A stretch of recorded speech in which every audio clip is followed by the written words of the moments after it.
What to watch now? Where we talk about what's streaming on Netflix right now.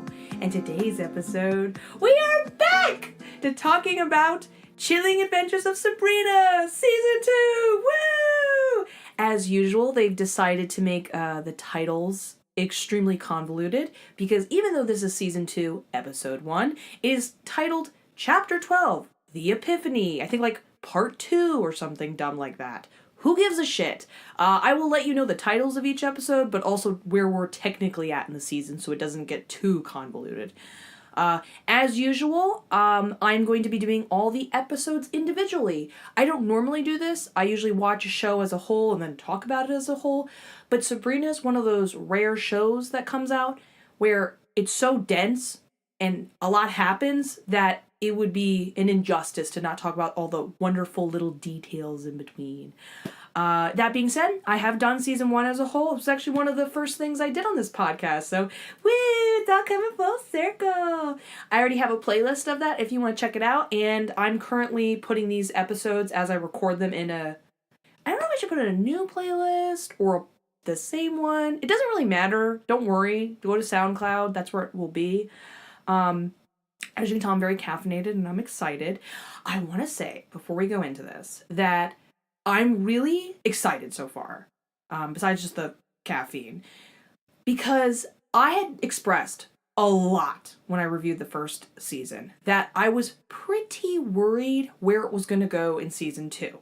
And I'm really happy. None of my fears have been realized yet. Yay! My big fears was because it was created and written by the same guy who did Riverdale, I was worried he was going to back away from the project or something was going to happen where, you know, Riverdale, the first season was like actually good, like you enjoyed yourself unironically, and now it's just like an insane mess.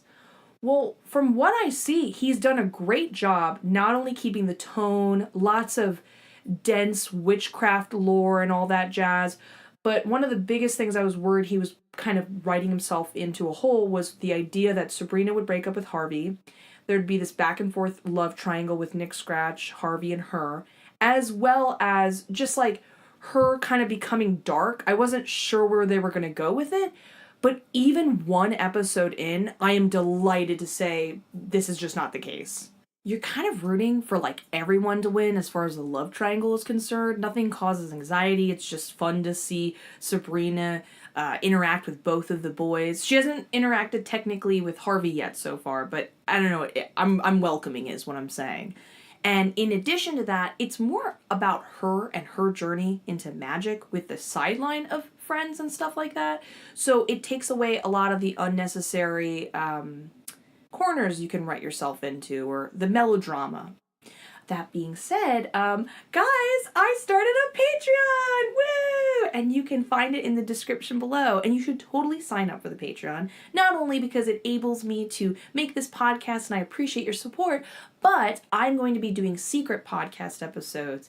And one of the first podcast episodes I'm going to be doing secretly is I'm going to be going all into witchcraft. Like, I know a lot about it. So I can tell you, like, what is it? Is it real? How does it work? And like tons of the different like divination tools, the act of casting a spell. So like, I don't know, if you just either want to know for funsies or, you know, there's a lot of modern day witches. You can be a witch. If you want to be a witch, I will tell you how to do it and some resources and stuff like that. So definitely sign up for my Patreon. Woo! Okay, guys, who is excited to talk about this episode? If you can't tell, I am. I promise you. I'm going to chill out. So, this episode is called The Epiphany, but I'd like to nickname it and title it The Meninist episode. Pretty much, it revolves around Sabrina competing to be top boy. I don't know why that doesn't sound hilarious and both creepy at the same time. Or, no, it does. But as top boy of the Unseen Academy, which Sabrina has now chosen to go to kind of full-time, worryingly enough to her aunt's concern, when you're like the top boy, you're almost like, you even have more duties, so to speak, than being like class president. In fact, they even say that if you are top boy, it's kind of like a shoot straight arrow to being high priestess one day. And when you are high priestess, you're kind of in charge of your whole entire coven and are supposed to have an actual literal like direct connection to the Dark Lord himself. And Sabrina is competing for this because, one, she's all about feminism and equality, and this coven has a lot of sexism. Like, I don't know why more witches aren't pissed off by that idea, considering all of them are pretty ahead of the game. I mean, like, I would say witchcraft in general in this sphere is super welcoming. They're totally okay, whatever gender, not gender, I'm so sorry, sexuality, orientation you want to be. They're down with orgies. They're down with pretty much anything and everything, but they can't have a top girl. That feels less like the Dark Lord's command and more of just Father Blackwood's agenda, clearly. You know what I mean?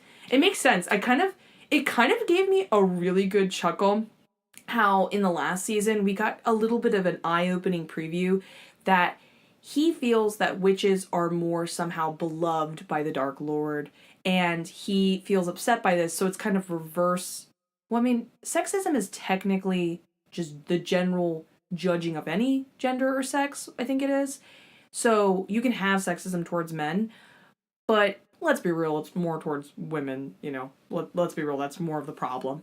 And so he's kind of fighting a fight no one would support. I don't know how they're successfully doing a good job writing this and it doesn't feel offensive. I know what they're getting at and I like it. I think they're doing a great job. Anyways, Father Blackwood has his basic agenda to squash Sabrina from being High Priestess. He probably feels upset that his job could potentially be taken. That's probably on a private note. He's worried about that. Because it is totally possible. He knows the Dark Lord favors Sabrina. And in general, I think he likes, he doesn't like the idea of Sabrina being involved because we know he's clearly doing something private and secretive and like a bigger long con type of plan with Luke and maybe even potentially some of the other boys in the club. So he can't have Sabrina be involved because she's made it very clear time and time again. In fact, she even tells her aunt the reason why she wants to be involved is it's not just the problem of sexism in the coven.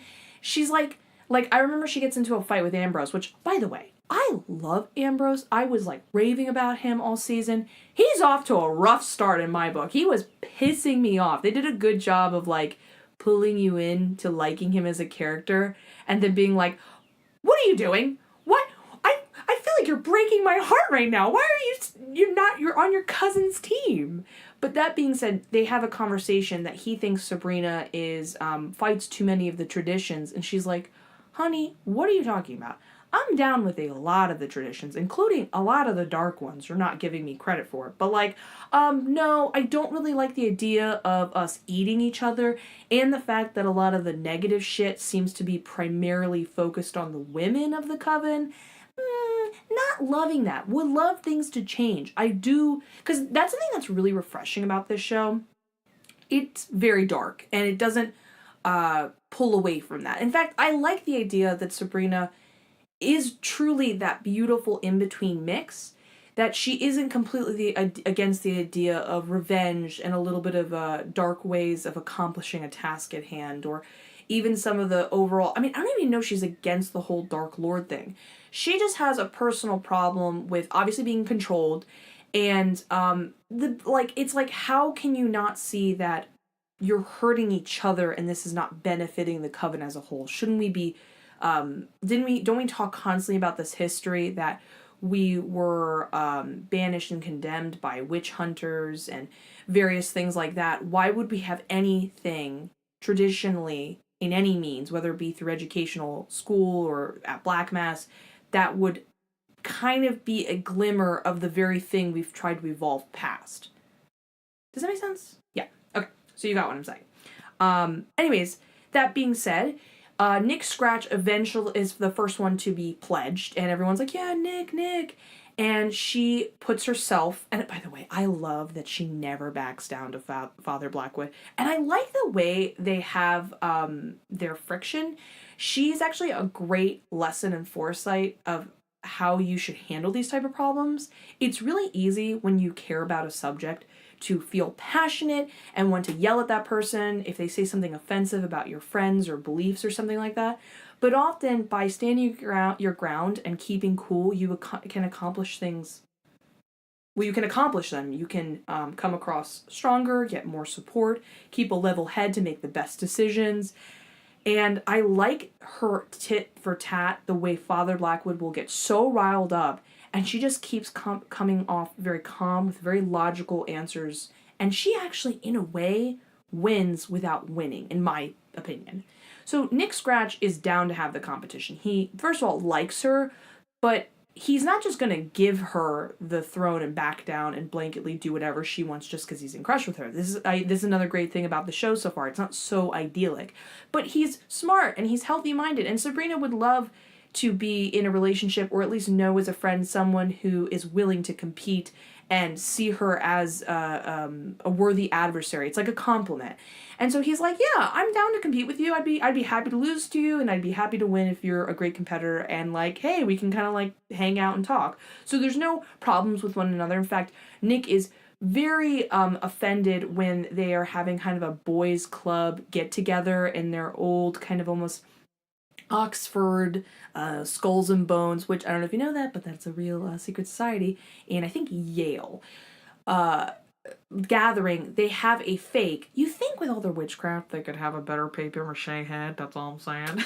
But they have a fake version of Sabrina's head on a platter as a dark method of saying, like, we're gonna win, which it's like, dude, you're technically the principal to the school. Isn't that like insanely offensive or scary that the priest might potentially do something harmful to one of the students out of something petty? Like, we're crossing a lot of lines here. And even in witchcraft in this world, there are still lines set.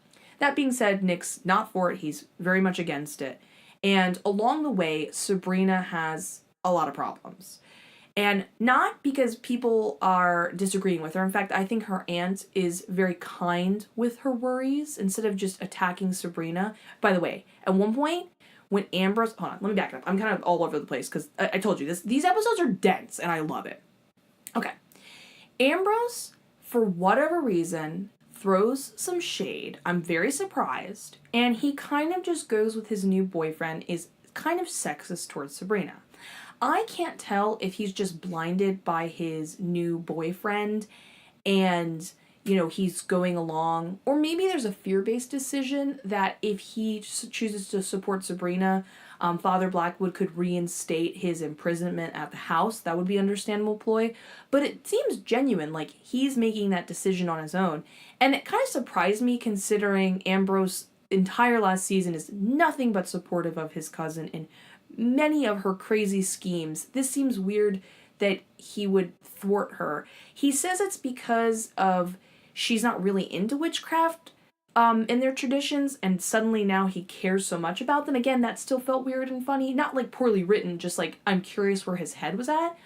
But we start to get a vibe and a measurement, and this is important. These are scenes that kind of defined the quote-unquote unspoken laws and world building of Sabrina. We now understand what level their magic is at and what would be the standard for people. Because Sabrina goes into the room with Ambrose, and they have a full-on fight. And as they're fighting, she's making the room quake. She's able to close the door with even using her hand, which I think seems unusual because when she at one point in the this episode, she has her hands tied, and the demon says to her, "You have your hand tied. So there's no spell casting you can do." So for her to close the door, make things shake, that would be very unusual. Witches still need to say some sort of chant, use their hands. So to be able to exhibit power without doing any gesticulations or incantations shows the level that she's surpassing of the standard witch or wizard. In fact, Ambrose, who's a lot older than her, seems visibly, and by the way, Ambrose has been quoted as like working with Houdini and a bunch of other important figures in this in the lifetime, so he's influential and very intelligent as a warlock as he is. So for him to seem visibly frightened and looking around and confused and starting to fathom how powerful she is, that type of power exists, shows the level that Sabrina is going to eventually get to. That there is a level that is beyond what we're seeing now and her peers. In that moment, though, she gets interrupted by her aunt. I always forget their names. Aunt Hilda. Love Aunt Hilda. Aunt Hilda gave some powerful performances in this. And Sabrina actually talks back to her and is like, go to bed. And we get that little glimpse of, like, if Sabrina became too comfortable with, like, sometimes evilness isn't blanketly murdering and killing people, but a disrespect for people's humanity. It's a lot of ego thinking that you know what's wrong. There's an idea that, like, we just say blanket terms like ego or controlling, but sometimes it starts off really small, and what can build into an avalanche is what leads to, like, really dangerous ideas like, you know, dictatorship and that type of idea. And, like, I'm talking just from, like, a human point of view, like, in humanity now. But if we were to take it in the grand scale of, like, the apocalypse, which it definitely feels like it's moving towards that agenda, kind of Sabrina's becoming, like, a realistic candidate. And remember, we talked about this in the last season, we know the agenda for the Dark Lord. Unbeknownst to many of the more main characters, including Mrs. Wardwell, that's the goal with Sabrina. He wants to make her his waifu, and he wants her to be at the level that he is. Kind of, which is, like, unspoken, because no matter how committed you are to the Dark Lord, you're always just kind of still his minion. You can be his top minion, but you're still his minion. He doesn't really give a shit about you. He makes you work for love that you will never receive. And he wants Sabrina to be kind of like his she-devil, so to speak. And we get just that little glimpse that Sabrina is capable of it. It isn't too far off that if that was fostered, again, that's the beautiful idea and why the show, I think, works on a more longer-term plan. Like, I don't feel like they're writing themselves into a circle. That can be something that can be built with, discuss. It's interesting to discuss. And she tells her aunt to go to bed, and her aunt, I think, handles it very well. She could have flipped out on her or taken it, and she just goes, excuse me? You go to bed. You're the kid. And Sabrina quickly, checks back into who she is. Later, they have a meaningful conversation, though. And this is what I'm talking about when I said Aunt Hilda handled it really well. She goes and she's very peacefully trying to say, why don't you go hang out with your human friends? I don't feel like you should leave them. And when they get to a certain point, Sabrina ends up saying, when I signed my name in the Dark Lord's book, something in me shifted. And she agrees, apparently you do feel it, everyone feels it. And she goes, no, I'm pretty sure what I felt was different. And she's not wrong. In this Dark Lord's experience and this shift in her, it was so intense and so strong. But in addition to that, she said that the Dark Lord basically was like, you're not like all the other witches. I'm not just going to let you sign and give you powers and whatever. I'm going to ask upon you a task. And that's a big deal. Because, and this is again how, God, I love this show so much. This could be fucked up so easily. To have the best of both worlds, which is what Sabrina is, again, this is how well written it is and how well it's exemplified. How do you have a show where all these people, these witches, their whole thing is Satan. They love Satan, they work for Satan, there's an idea of an evilness, but there is a lot of just, like, general good. I mean, even Aunt Zelda protected Harvey from being hit by his dad. I mean, a lot of mortals, like, they're more attached than they know, and they don't mind mortals, they don't dislike mortals, they don't want to go on killing sprees, but they're very aware of what the Dark Lord is, and there's a sense of, like, both honor to be contacted by the Dark Lord, but deep fear. And that, to me, feels way more realistic than just blindly being evil or blindly being good. That's why I think they do such a great job. And Sabrina truly is, like, an even more in-between gray area than these just everyday witches we're talking to. So anyways, that being said, she's talking to her aunt, and she tells her that he will most likely summon her, and she doesn't know when. And she has good reason. She loves her friends, but because she doesn't know when she will be summoned and what he will ask of her, she doesn't want these people she loves near her enough, and then have them hurt in the process. And you're like, damn, girl, I get it. That makes complete sense. And to be honest with you, up till now, I didn't feel like she was ditching her friends. I didn't feel like she was truly evil. It was really well done. I also want to give major compliments to Kiernan. The first season, she wasn't a bad actress, but there was just something a little off where I kind of kept being aware she was acting. Like I said, it was not bad.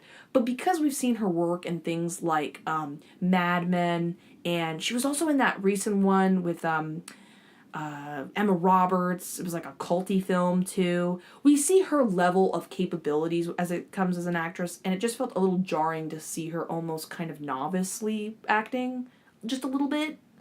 In this, she's really got it. I really feel like she's Sabrina. She's selling complex ideas, and I love it. Anyway, so she tells her aunt this, and in that moment, Aunt Hilda gives a great performance because she just wells up with tears, and she says it all in her face, this fear of knowing, like, I bet you she's not going to tell her sister, I'll tell you that, because she knows her sister won't fully understand, kind of keeps denying. I mean, like, the whole episode, at this point, it's kind of ignored that Aunt Z is very quick to turn on Sabrina and not support her as long as she supports the high priest. By the way, we're on a side note about that sideline. I live for Aunt Zelda and her mistress ways, because when she's getting kind of like eyed and verbally shunned by some of the other witches on the staff that she's been asked to teach at, take over the previous job of the wife, she doesn't care. She full on is like, I will literally button your lips. Like, I don't care what you think of me. I'm going to live my best life. And I don't have a problem with being a mistress. I don't feel shameful about it. But on the other hand, the reality is she didn't kill the wife. And she didn't wish that upon anyone. She even protected one of the babies because she was, and by the way, I'm so glad they got rid of that baby. No offense, how the hell are we going to have a baby in this show and have it be a good show? And she did the right thing out of the kindness for both the mother and the child. So she has that respect, is what I'm trying to say. Moving forward, though, she has this great conversation with him, and he always, Father Blackwood, oh my god, he cracks me up, by the way, because it was a little disconcerting in the first season when he was a little too obsessed with getting Sabrina naked. It was a little disconcerting because she was like 15, 16, super creepy. But now that he's eyed away from that, he's still there's this kind of constant like funny tit-a-tat, how he's like always trying to like punish her. It's a little kinky, a little weird, and Sabrina's always just wagging a finger like, no, Father Blackwood, no, no, no. Somehow they make a very offensive joke they make something very offensive kind of a really dark joke, is what I'm trying to say. Again, don't support any of that shit. No, no, no. That's why I was so bothered by it initially, but I think at this point we can just laugh and be like, oh, Father Blackwood, get away from me. Anyways, when he's trying to have control, as he always fails to do, he tries to talk Aunt Zelda into basically being like, you'll still be my girl. I'm clearly probably never going to make you my wife, and I'm going to get everything I want. And she's so smart, and she pulls back. She does it with the most heightened respect, speaks well. Again, we talked about how Sabrina did a great job of battling Father Blackwood with intellect and calmness. And she just calmly and very, like, with no aggression or anything, is like, okay, I'll be your teacher. You know, I'll be there to support you, all that stuff. But, well, I mean, you just want to have business. Oh, I can understand mourning, of course. Well, then, I mean, I've enjoyed having sex with you, but, I mean, if you don't want to, I understand. You're right, you're mourning. And you could just see him be like, damn it, I like that, you know, shit, I've put myself in a corner. Because he's not that powerful. The man, honey, you could be smushed under the Dark Lord's hoof in a damn second. Anyway, going back to what we were talking about. So, Sabrina's battling all of this, and Ambrose is not supporting her. He's being very weird. We still have yet to get answered, and it bothers the shit out of me. We better answer it this season. We haven't had a hint of it. We never got a conclusion with that boy last season that ended up being a witch and how he died. Father Blackwood clearly knew more than he was letting on, and he clearly works with Luke, and we don't understand what their connection is and what they're trying to do. I thought initially Luke was actually not a witch, but a witch hunter. He could be both for all we know. We still have that unanswered. And that being said, it made sense when Luke seemed he was like initially attached with the whole demon hunting connection thing with Sabrina. To be honest with you, at the end of the day, he still could be, and we might not know it. But he keeps disappearing. Ambrose has his suspicions of him still, thankfully, so they're not completely dumb. But I just am so curious. That still, people probably aren't speaking about it enough. I'm not fully sure from what I've seen.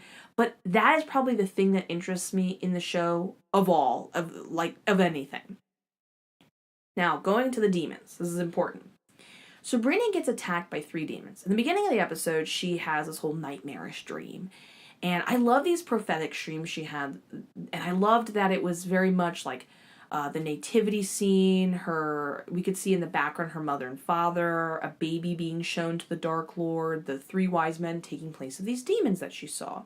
I wonder, by the way, that these prophetic dreams, if they are prophetic, as in they're like metaphors and they later happen, or if somehow these demons, these Dark Lords, are coming into her dreams and influencing her some way.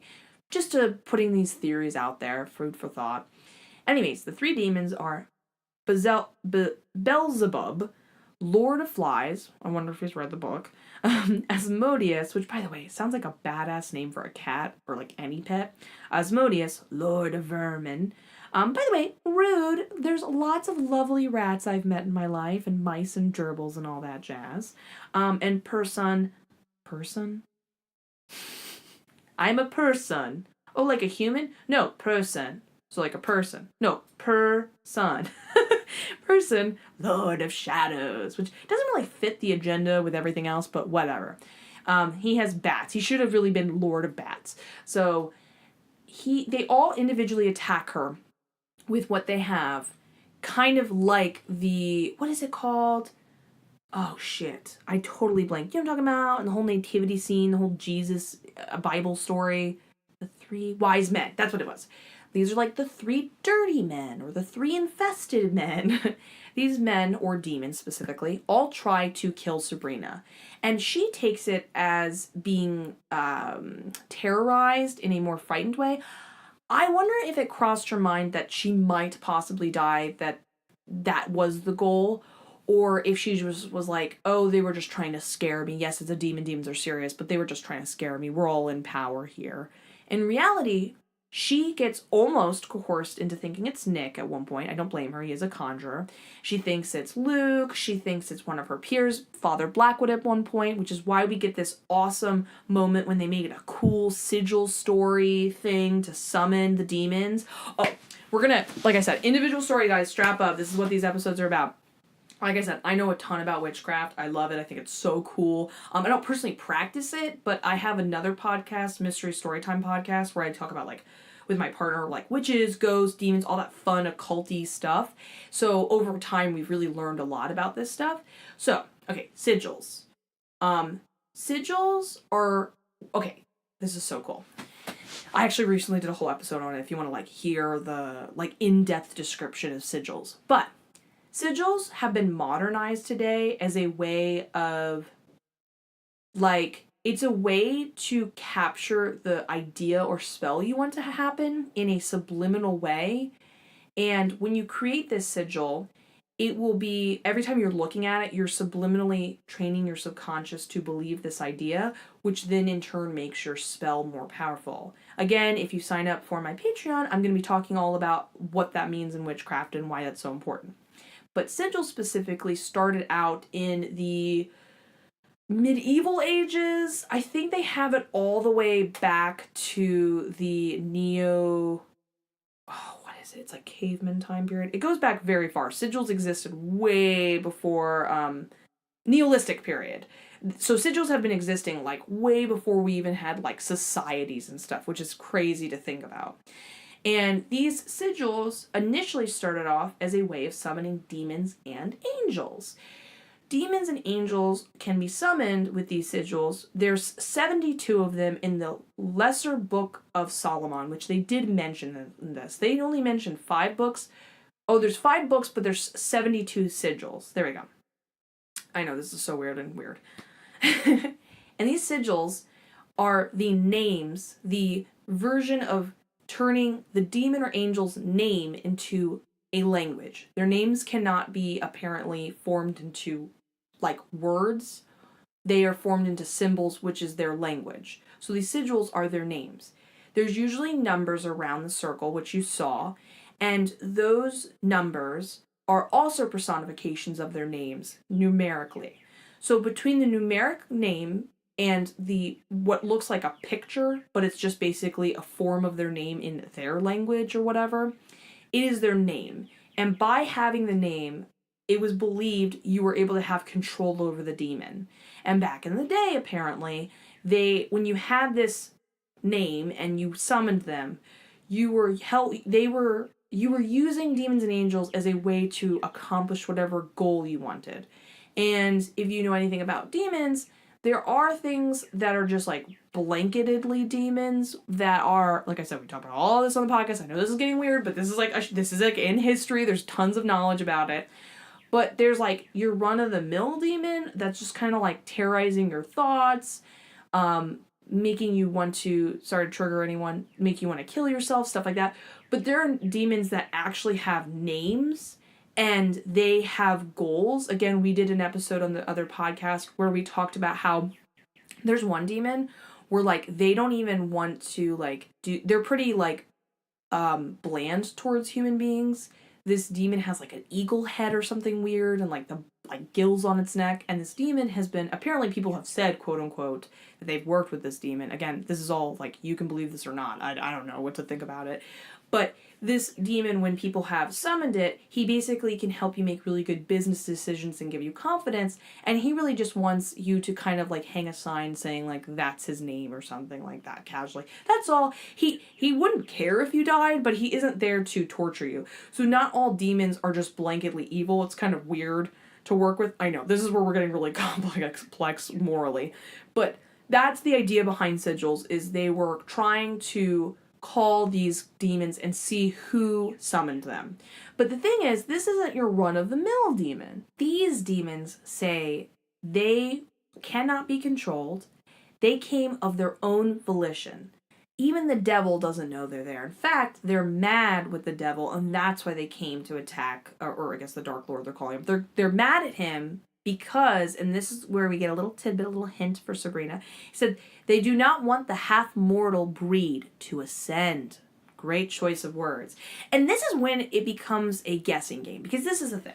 I think they did a great job of giving us basically an answer. We know he wants to make Sabrina his waifu. They probably wants to bring about the apocalypse. That's essentially the idea. That's fine. And yet, the show was not ruined knowing the end game point. The way that Sabrina and stuff doesn't know yet, still, like, the information we're getting still leads you with a lot of questions in between. Like, what's so beautifully done is it's all more about the journey than really the end goal. So when they say they have a problem with the half-mortal ascending, it leaves a lot of questions up in the air. Like, are they just quote-unquote racist or humanist, and they have a problem with mortals, and they would have a problem with a mortal ascending? Is it just that simple? They just have a problem with mortals? Or do they have a problem with someone being equivalent to the devil? They don't like that idea that they will have to be taking orders from someone. I mean, think about how old these demons are. I mean, they're probably like a millennial old. They even say, we were here on Earth before there was anyone or anything. I could imagine if they're insulted that, like, Sabrina's 16, that's probably like a hatchling in their eyes, that they would have to end up taking orders from her, and that's offensive to them. Or, are they afraid ultimately that her plan might, how do I express this?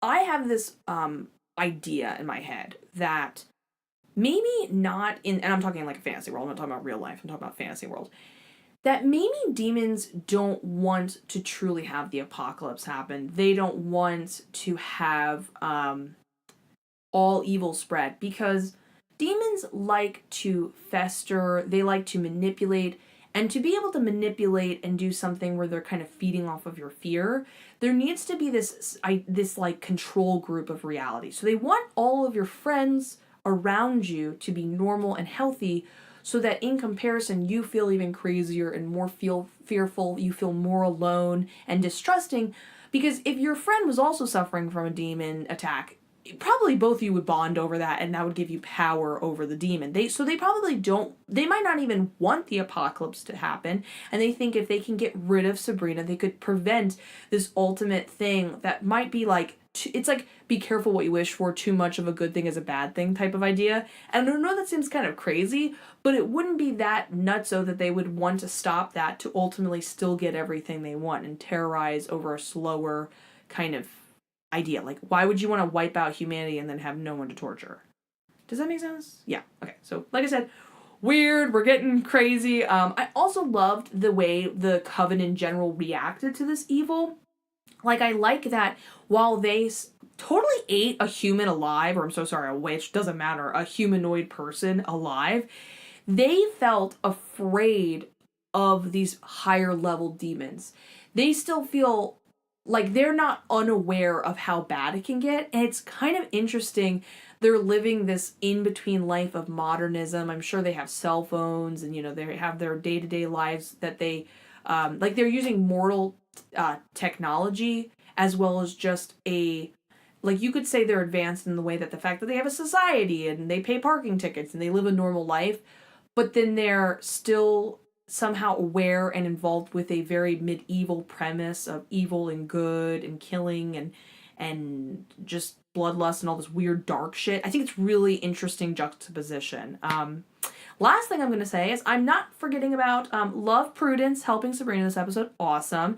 And just the whole human episode. I thought it was beautiful and fun. I loved that Sabrina came and saw her friends and did a little spell to help Susie become like able to shoot all those scores during the basketball meet so she could get on the team. I was a little sad though that they didn't look up and maybe see Sabrina saw that she did that good deed for them. It was probably a good thing so Susie felt more, Theo could feel more positive about himself, but it was also, it was really cute and nice and I liked it. And I liked that she hasn't fully given up on her friends. In fact, I don't think she ever will. She's just being smart and keeping her distance. And I do support that. I thought it was really interesting that we got a little peek. I wish it was a surprise. They ruined it in the trailer, but we get a little peek that when Susie was comforting Harvey about missing Sabrina, she had kind of a premonition, a sexy premonition, and I'm sure made her feel uncomfortable because in that moment she was like, ooh, I like this, but I feel complicated because he's my friend and he's the ex-boyfriend of my other friend, so this is weird. Very curious. Again, I have a Twitter. Please, discussional-wise, let me know what you think. What do you think about Susie and, Roz and Harvey being together?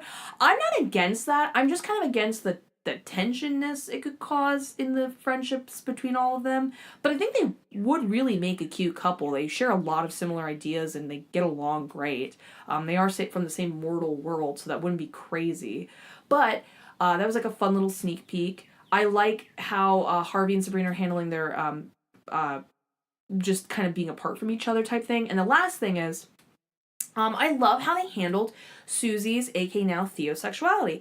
I was tiptoeing around this all last season because I want to always be super respectful of whatever people want to identify as, but it's really difficult. Like, I wonder if any of you suffer from this, if you're like an ally like me. It's like this thing where like you feel like you're making the situation worse and you feel more anxious because you're trying to do the right thing, but by doing the right thing, you're so frightened and scared of saying the right thing that you're creating a more like anxious environment unintentionally. And sometimes when people are transitioning, they don't know what they are yet or maybe have fully come to terms of it, but doesn't it suck the idea that, so let's say, for example, Susie felt she was really a boy, but she hadn't figured that out yet. And what if every time you said she, or even said Susie, you were hurting her? And you didn't know what to do because it's such a simple pronoun. You're just trying to live life and talk to her and include her. But every time you're saying that, you're cutting her down in a way you're unaware of. But she's not fully okay yet with being a full-on boy or being acknowledged as a boy. And you don't want to just jump to conclusions and say, what do you want to be identified as? Because what if that's such a brunt, and it's like when you ask someone if they're gay, I mean, I guess this is the same thing, you're putting them in a position that they're like, let them come out, let them figure it out, and that in a way you're just like, but what do I do the right thing? I don't know. And we were getting tidbits of that, and I couldn't tell if Susie was gay, if she what actually more identified as a boy, and we were getting kind of tidbits of that. But now we can fully just say it's Theo, it's a boy, he, those are his pronouns. So if I keep saying that forward, by the way, Theo is Susie, so we're in that zone. Loved the discussion between Roz and Harvey. It was kind of like the most beautiful, because it's okay to say, like, I don't understand what this is, can you explain it to me? And it shouldn't be seen as offensive, and it was said beautifully. I loved how Roz was like, she's just ready to tell us. Like, she always was that person, and now she is. And I loved how Harvey was just like, okay, like, I get it, I accept it. And this is another thing when it comes to that type of, that kind of, like, crazy, like, figuring out whatever gender you are type thing. It's so interesting that, like, I think the jarring part about it, to be honest with you, not that I've ever found it jarring, but, like, the jarring part you could argue is less that you're now a new gender, that you initially people perceived you as, you know, they thought you were a girl or a boy and really you were the opposite, is just being called a new name. It's like, obviously, they probably don't have a problem that she's now Theo. It's more just like, oh, but I got used to being called Susie. You could kind of compare it to, not in any way, shape, or form near the intensity of the transition, but the idea where, like, you know when someone, like, when you're in high school one day, one of your friends shows up and they're like, I'm now goth. And you're like, okay, give me a second to get used to this and see that identity. But, like, okay. And you could consider it kind of a similar, like, that's like a small transition, and this is a big one, so you can imagine it's jarring for everybody. But I love how loving, accepting, and friends were. I love that representation. I think they went around it a beautiful way. And honestly, and you know, we talked about how things are a great example of how to go about things. That's a great way to explain to a friend, this is our other friend transitioning, or this, you explain to a parent, this is what it is. And that type of conversation can be led by example. And I thought they did a great job. So yay, representation and all that positive stuff. And yay, welcome to the crew, Theo. I'm glad you figured out your shit. I actually had a good friend, Theo, in college. So, kind of cool, full circle, whatever thing. Yeah.